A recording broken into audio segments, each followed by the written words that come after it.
Welcome. This is just going to be an introduction video on using Microsoft Visio for electrical illustrations. My name is Joel Feenstra. I'm an electrical instructor in British Columbia, Canada, and I've been using Microsoft Visio for a number of years to go and create illustrations that are used for worksheets, for exams, for teaching materials, PowerPoints, things like that. Videos that are deployed online, all sorts of different stuff. And particularly after the effects of the old coronavirus here over the last year and a bit, where we've been pushed to this online system there where we have to, be able to replicate a lot of the field work or a lot of the lab work that we're going to be normally training in person inside of a training institution. We've now had to come up with other ways. And so drawing with a Visio allows you to create really good pictorial illustrations. And we're going to go through just what it looks like inside of there. I'm going to give you a real brief rundown on what you're going to be trained to do, not necessarily capable, but we'll say trained to do by the time you finish this video series, should you watch it through in its entirety. And then I'm just going to show you a really quick, run through of myself just working in it. Now I'm working in it fluently with custom toolbars and the whole rest of that. But once you get fluent, you'll be able to do the same thing. So we're going to load up Microsoft Visio right over here. First thing that I want to just introduce is the components that you will go and create throughout this series. If you do create this, or if you do watch through and draw through, you will create all of these components. Now these are all components that are stored inside of stencils along the side here. We'll go over the stencils later on, but they're connectable devices, and they're going to allow you to go and create diagrams, snap lines from component to component, and a bunch of other stuff. I'll train you how to create them. I'll train you how to do a lot of the shape movements, and I'll train you on how to do a lot of the component. Here, we'll just drill into this one here. The component modification so that you're able to go and quickly adjust lines the way that I just did there, or other similar things. We're also, inside of this video series, then going to go through how to utilize. So taking those components that you've drawn, there's a whole video that's just dedicated to now putting them together to go and create electrical diagrams, some tips and tricks inside of there. And that's really as far as we will take you through this one. But by the time that you're through, if you can create these simple Decora Switch and Receptacle, this standalone contactor and manual motor starter, you've got the basis down that you're going to be able to create a lot of your other components. I'm going to kick over to my copy of Microsoft Visio over here. Now, Microsoft Visio is a library type of software. In other words, you can take components, you can drag them in and move them around. I do have many libraries inside of my copy of Visio. Broken down so that I can find my components quickly. I'm just going to run you through them really quickly. You can see a pile of different types of connectors. I've got wet tech connectors. I've got dry EMT connectors. I've got liquid type BX connectors, just usual, simply drawn, but that are fully connectable components I'll be able to utilize inside of wiring diagrams. I have got a ton of switches and panels, everything from, small weatherproof disconnects that are simplified to open panels where we've got breakers. Just give it a second, my computer's a little bit slow, but, open breakers, panels, I've color-coded them over here where you can go and run, conductors out of these. You can illustrate connections that need to go and take place. You can take, connectors out of a panel to whatever type of a load. Really great for drawing your services and things like that. Other components as well inside of this library, things like your single-phase meter bases. I've got three-phase meter bases. I've got motors that are going to be connectable devices. They're all random sizes here, and I know they're dropping all over the place as we're looking at this, but you drag them onto there, and you can drag, what is beautiful about it, an unlimited number of these things onto any sort of a page. So you can create really good, fast pictorial systems out of them. Splitters, disconnect switches, fusible disconnect switches, all sorts of things. We'll just drag in a 3-pole fusible disconnect there as well. So everything is connectable. You just need to go and add your connectors onto them. Away you go. I've got other blocks as well that are going to be my connectables. So inside of this next little section over here, I've got standalone circuit breakers. I'll use these. I'll just surf over to a new page over here. Circuit breakers that you're going to be able to draw your own keys with, or circuit breakers that you're going to be able to give to your students for them to go and draw interconnections. Lots of connectable devices, switches, GFCIs, receptacles, Lighting devices, everything from keyless lamp holders, simplified security fixtures, one of those low-profile LED pot lights that we have inside of there, photocells with connectable wires, even LED fixtures, simplified over here to show the drivers, etc. Once again, just used for students. Connections, I have got standard morettes, the fancy can twist, some really fancy ones there as well. We've got lots of residential loads, things like range receptacles, dryer receptacles, baseboard heaters, smoke detectors that we're going to be able to place in there, all sorts like that. Sorry, my one thing keeps scrolling over here. Residential loads, screws and lugs, just different types of screws and lugs, and pad mounts that you can use to go and build different components. You got to drop a lug onto something, you can just drag one in, continue creating your shapes. And then a lot of connectable wires that are going to be on that as well. I do a lot of wire fans, and inside of the video series I go over why these things are so important and so quick to draw, whether they're going to be just plain without any sort of a bond inside of them, like what you might use inside of an EMT, or whether they're going to be a full cable end or a full conduit end complete with a bare conductor inside of there. Some box outlines that you're going to use in your drawings and things like that as well. Even shielded cable ends for when you're dealing with motor control components. Motor control, I have got different types of loads that are going to be, once again, pictorials, solenoids, small little heating elements, horn elements, things like that. I have got push buttons, normally open, normally closed, 3-position toggle switches, potentiometers that are going to be on there. With a lot of these ones, you will sometimes show the inside guts of them. On some of these, like this with the switch over here, you're actually going to be able to go and rotate. If you want it to be in different positions, or if you had it as a 3-position right in the center, you can spin these components as you're placing them in to go and show different operations. I've got a ton of manufacturer-specific components. They've got, a lot of Schneider devices inside here. I'll bring one in here right now. This is a forward reverse with the combs that are used for the forward reverse. They're just illustrated up top over there, but stuff where there will be actual motor sheets that they can go and deal with manufacturer's data sheets.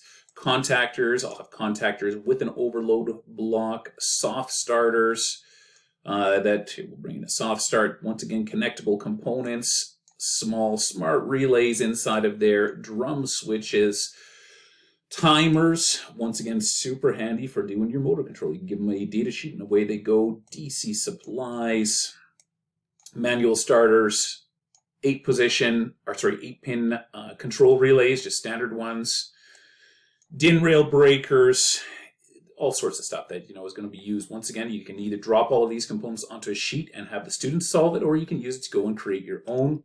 Different sensors that are going to be utilized inside their flight bulbs. I'm going to go and have proximity switches. Here, we'll zoom out a little bit. We can't really see stuff here. We're starting to get too crowded. Proximity switches, limit switches, you name it. VFDs, variable frequency drives. Here's a Leeson variable frequency drive. Once again, manufacturer specific, so that I can give them a manufacturer's data sheet for them to work through, but all the terminals that are going to be placed inside of there, they can create all the jumpers, line reactors for, when you're hooking these things up to the motor. Once again, we're going with a lot of pictorial because you want your students to be able to leave the trade, leave the training, go back to the trade, and actually recognize these things when they see them. First time they open up a box like that, most of them will think it's a transformer. I did when I was an apprentice. Now I know better, and I know that when I'm looking at a reactor compared to an actual, standalone transformer. Motors are going to be inside of here, or I've created motors. I've got, single phase, split phase motors there. You can see that we've got the 2 capacitor boards up top there, 6 and 9 lead, 3-phase motors, 12 lead. Motors that are going to be cutaways, where we're going to be able to use them to go and show motor effect for diagramming, things like that. Transformers are a big section. We do so much work with transformers. You'll go and have your dual winding transformers that we're creating just line diagrams. I have got 1-line diagrams. I have got labeled controls, so when they're doing their motor controls, they get one of these on the same sheet and they actually draw in their connections. CTs, it's a bar type dual CT over there. Actual single phase transformers. We'll just zoom out here a little bit. Hold on, it's a big drawing coming in there. Looking, once again, field specific. We've got cables coming in, high voltage, low voltage. They can make those connections the way they would in the field because it's a big jump to go from that to these diagrams that they're otherwise looking at, taps that are laid out onto them. Pole top types of transformers, single phase types of transformers that you are going to go and create your 3-phase banks out of. That's a standard single phase center tap. Here's going to be just another one with your high voltage bushings and your low voltage bushings on the side over there. Stuff for them to, create as actual pole top banks. I even will save at times my complete pole top banks that are going to be in there. Hold on, it's showing up there. It's a big drawing. There we are. Once again, it's a semi-done drawing where the students are going to be given, the delta Y or Y to Y, and they can go and make their connections from all of their dropout fuses onto their primaries of their transformers and then step down to the secondary for low voltage distribution and things like that. Pictorial, simplified, it's not awesome illustrations. When you look at it, it's a pretty simple set of illustrations that's inside of here, but it's enough that it's going to be recognizable once they get out and into the trade itself. Meters that we can go and bring in for drawing. Clamp on meters. We'll have digital meters, just digital multimeters with leads. We can draw the leads. We can rotate, change position on all of our meter knobs on any of these. Even fancy, bodied meters and stuff, if you get around to drawing them, it just brings up the level of professionalism in your drawings when you start having a bit more complex looking of components. Logic gates, I've got gates inside of here. These are actually the default ones that I've got just typed in their own, but you can change them, configure your logic gates and change them to the number of inputs and how they're going to be. And then last of all, I've got another section here just for breadboard electronics and depending on what you teach. I teach electrical, I teach electronics, I teach PLCs. I mean, you name it, I just kind of end up teaching it seems, around here. But breadboard components, that's a tough one to bring in. Hold on a second, my computers are going to bog down while we do this.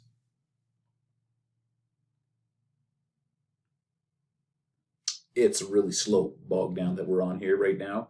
Probably got way too many components open. I do crash my computer at times. It's a relatively light duty laptop that they've given me, but breadboard components where you can start bringing in diodes, you can bring in resistors, change your color bands, you can bring in integrated circuits. Once again, it's just great for being able to teach components because now you can line them up, you can diagram them as they would appear if they were actually on a physical breadboard. Here we have one spanning over top of our center bar, etc. All right, that's about as far as I'm going to take you through what I have on my Visio over here. If you are interested in learning, I suggest going through the videos in order. They're designed to build, small skills through the first 7 videos, and then all of those skills start getting combined in video 8 to go and create your receptacle, video 9 to go and create your contactor, and then past that we start moving into the wire fans and into the morettes and components like that. Once you have it all together, what it gives you the ability to do, we'll add one more page here, we'll do a proper drawing here really quick. It gives you the ability to go and create a realistic looking diagram. I'll grab in a 3-pole fusible disconnect over here. I will grab in a motor and we'll take in let's take in a weatherproof disconnect over here, and let's take in a starter box over here. And what we'll do is we'll just go from my panel over to my starter where I'm going to go have my contactor and overloads, and then outside to my fusible or to my weatherproof disconnect, and then outside to my motor itself.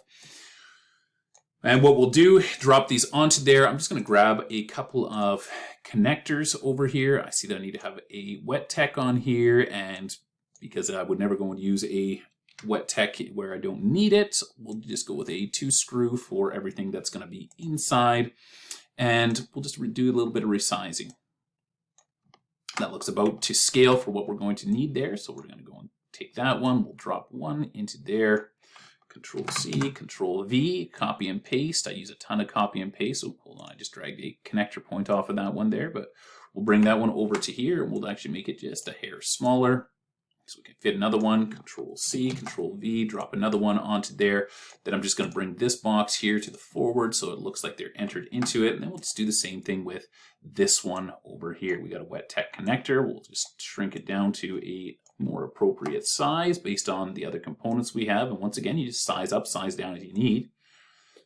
Take that one there, go Control C, Control V, Control C, Control V, and we'll bring this disconnect body to the front, hide those threads as if they were inside, and then we'll go over here, Control V, surfing over. So we spent maybe about a minute or something on what we're doing here so far. We'll just drop that one down just by size and bring this guy to the front once more. And at this point, we have got disconnects, motors, and a fusible disconnect up top, which is great for just, showing a simple layout, but it can get a lot more complex than that, or a lot more better than that, I should say. What we'll do now is we'll just snap some connectors, because when we train you how to go and make these as connectable devices that we are going to have inside of there. And then I'm going to go and run from inside of here a bunch of my other connectors, because we've got an open fusible disconnect over here. We'll take one down to the bond. We will go and take one up to the red, one up to the black, one up to the blue. I know these lines look like garbage here at this point, and that's fine. We're going to go and fix them in a second. Control C. I'm just going to copy one of those, and we'll just show that we've got, whatever. Let's go and stick an EMT coming into this thing. Sounds like a plan. Drop that one down, we'll rotate that one, and we'll just show that we have got incoming power coming into this fusible disconnect here in that. So we see the threads because it's entering in. And since it's EMT, this thing is going to be inherently bonded, so we don't need to worry about doing anything for that. I'm just going to snap connectors over from these devices over to each one of those. Then I'm going to go down into my connectables over here to wires and boxes. I'm going to drag this in. This is just a wire sampler that I use so that I've got components I can grab, and I'm going to grab that, drill down till I get just that red conductor, and activate this. And we'll get that one and that one. We'll make those red conductors. We'll turn that one off. We'll drill down and get the black conductor over there. Go and activate that one as a black conductor. That one's a black conductor. We're going to pretty them up yet, but we're almost done over here. And we'll get our blue conductor and snap that one and snap that one over there. And then last of all, we're going to go and grab our bond. We'll go with the bare bond inside of here.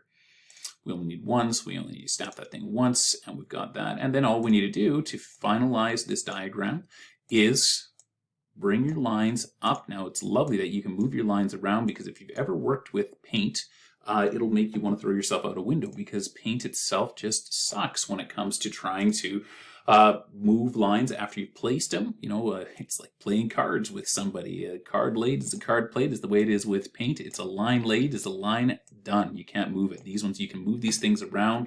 And just like that, we have got this entire thing laid out for those conductors. Oops, sorry, I'm just going to do an undo there. And we're just going to grab this over here, and we will get, that's a format painter, and we'll just heavy up these conductors. Right over here to here to here. And just like that now, we have got something that looks somewhat realistic. We could drag these conductors around, a little bit here. We could change their weighting. Maybe this is a little large for what we're looking at here. We'll drop that weight down to, let's go with a 6-point or something like that. But you've got a relatively, in no more than a couple of minutes, using blocks that you have created, you've got a relatively true-to-life looking circuit that you can then use for illustration or for teaching from. Okay, that's it for the intro. It is a long intro and tour, but if what you saw in this for the shapes that you're able to go and create interests you, stick around and go through the rest of the videos, see what you can create.